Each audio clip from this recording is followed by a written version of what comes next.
For more on the pros and cons of this deal, what it might present, we have two guests here in Washington, Matt Brodsky, a Middle East analyst, and in Watertown, Massachusetts, Nader Habibi. He's a professor of the economics of the Middle East at Brandeis University. Gentlemen, welcome. Thank you. Good to be here. Matt, let me begin with you. Praise, also doubt, skepticism, mistrust about Iran. Israel's prime minister called this mistake of historic proportions. John Boehner said it would embolden Tehran. It's a bad deal, which is something we've heard among Republican lawmakers in Congress. What is the alternative here? The alternative would be a better deal. I mean, we've been hearing the straw man argument from the president throughout his presidency where he says, it's either this, what I'm doing, or it's that. That, in this case, is it's either this or it's all out war. We could have gone for a better deal that would actually prevent them from getting a nuclear weapon as opposed to paving a superhighway for them. So a better deal would look like one that would have anytime, anywhere inspections, not managed inspections. At this point, it would take 24 days. We don't know their possible military dimensions of their past activity. Without that, you don't know how to measure when you're doing verifications. The amount of money we're going to end up giving in sanctions relief, which is the United States' only pressure point they have, is going to be given up right in the beginning. So there's not even an incentive for Iran to stick to the deal. And again, if Iran sticks to the deal, it becomes a nuclear threshold state with a zero breakout time within 10 years.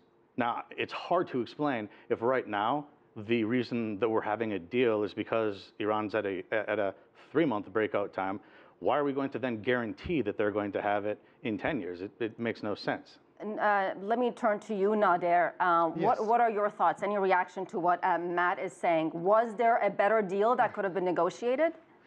Well, I think the negotiations took about 2 years, and obviously U.S. wanted a better deal, but they realized that Iran is not willing to concede anymore, and they could not gather enough UN consensus for additional pressure at this point. But I'd like to challenge some of the facts that your other guest mentioned.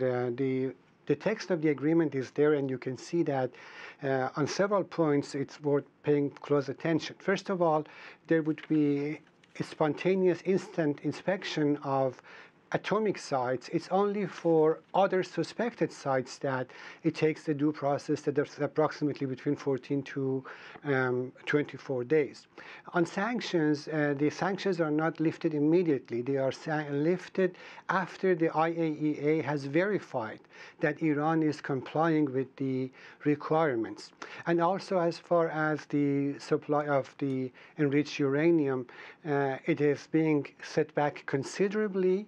And Iran's stockpile of uranium that will stay inside Iran would be no richer than 3.75%, and its amount is only 300 kilograms, about 560 pounds. And that doesn't bring Iran any closer to breakout. I think, as President Obama mentioned, it will keep Iran about a year away. And the inspections are very, very strong in my view, and IAEA would be able to monitor Iran very closely. You were chuckling, Matt. Why were you chuckling?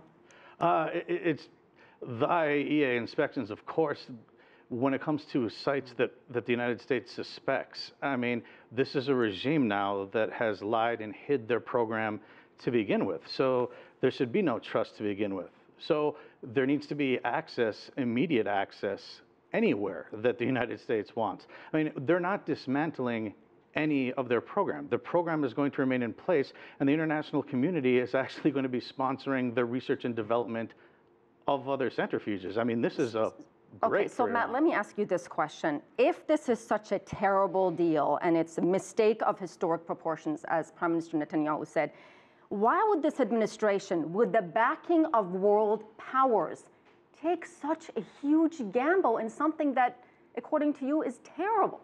Well, the Obama administration apparently has a doctrine, and that doctrine is to get close to your enemies and push away your friends. Right now, what he's doing is securing his legacy item, but he's kicking the can down the road. This becomes the same problem, if not worse, in 10 years. Same thing with ISIS going on right now.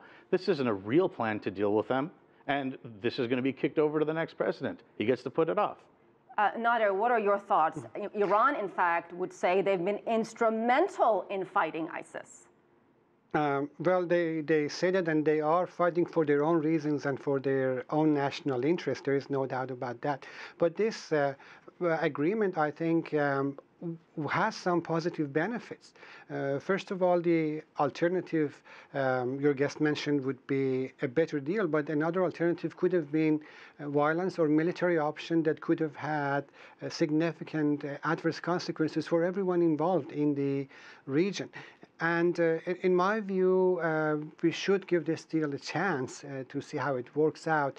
And ultimately, the United States is monitoring the condition, and the sanctions could be brought back immediately if there is any sense that Iran is cheating on this. And keep in mind that in addition to IAEA monitors, we already know that Israel and the United States have a strong espionage program inside Iran. Some aspects of this have been revealed, so they would even know if there are any activities that are going on, and information would be available. I also like to add that Iran has suffered tremendously because of sanctions, and many people in Iran are realizing that this entire nuclear program has been a very costly and expensive program that has wasted significant amount of resources. So I'm not sure if, in light of what Iran has experienced, the government, or at least a broad consensus in the Iranian government, would like to continue some kind of a covert program towards a nuclear armament achievement. Nader, let me give Matt the last word. Matt, Sure. very quickly, would any deal with Iran satisfy Israel? Yeah, one that has them taking down their, I assume from their position, it would be one that dismantles their nuclear program in a verifiable way. And that was the point of these negotiations to begin with. That was what the Obama administration said they were for. Instead, Obama promised at the beginning that he would either get a good deal or he would walk away. And instead, he has done neither. He got a bad deal, he refused to walk away, and the only thing he's walked away from were his own commitments that he made to the American people and the commitments he made to his allies. And of course, the administration would say this deal is good. It makes the world a safer place. And Kerry said about Mr. Netanyahu's comments that he's wrong, that making comments that are way over the top. Kerry said Israel is in fact safer as a result of a nuclear accord. Gentlemen, we're out of time. Matt, thank you so much for coming. Matt Brodsky, Professor Nader Habibi, we certainly appreciate your time.